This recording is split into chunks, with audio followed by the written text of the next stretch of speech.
write funny shit on Facebook all the time. And I was at a party one night in Victoria, and this girl who I went to high school with was like, her name was Susan Melville. She said, "You should start a Twitter account." And I was like, "Why?" Because Twitter had just come out, and I didn't get it. My first tweet that ever blew up was a tweet that said, "My dad went out for cigarettes 12 years ago. They must be training a new guy at 7-Eleven. He's so patient and great. Hurry home, you big lug." I got a message from somebody on Twitter. It was like their photo was a dog, and their name was just Lori McGinnis. And and they said, "Hey, I would really like to interview you. I'm really into like joke Twitter and the whole community and how you guys are just putting jokes on Twitter for free. I think it's a crazy concept what you're doing." And I said, "Sure." He's like, "I'll come to Victoria and interview you if you want." I'm like, "Whatever, man. Sounds good."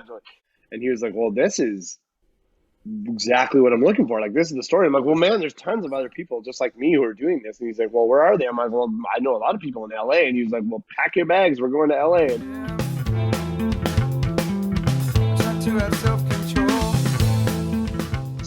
I got a lot of opportunities when I was out drinking and doing drugs. Like, I got offered to write a packet to be a staff writer on Late Night with Seth Meyers. I got offered,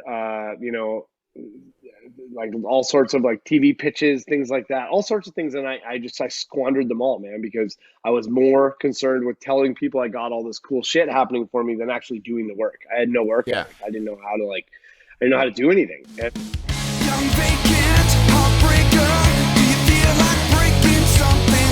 'Cause you seem so cold. So coming out of that and sort of rearranging my brain and doing, step work in 12-step programs, which is essentially cognitive behavior therapy, rewiring pathways and stuff. I learned the value of work. I learned the value of myself. I learned the value of, not putting so much stock in what other people might think of me. I still have problems with that, but like nothing like before. And it allowed me to just be more present for my life and show up for these opportunities. And, I was more present when I did stand-up, and I started to improve at it, and I got better.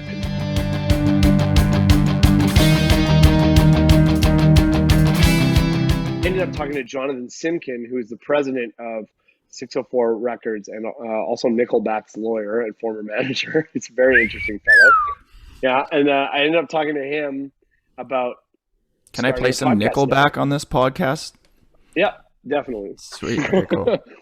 Let's see what happens. I don't have legal permission to tell you to do that just because I work at the label. Yeah, but the repercussions will come back on you. Yeah, they'll come back on you. I'll say I was never here. I'll say I have you on video, you fuck. I don't know what you're talking about.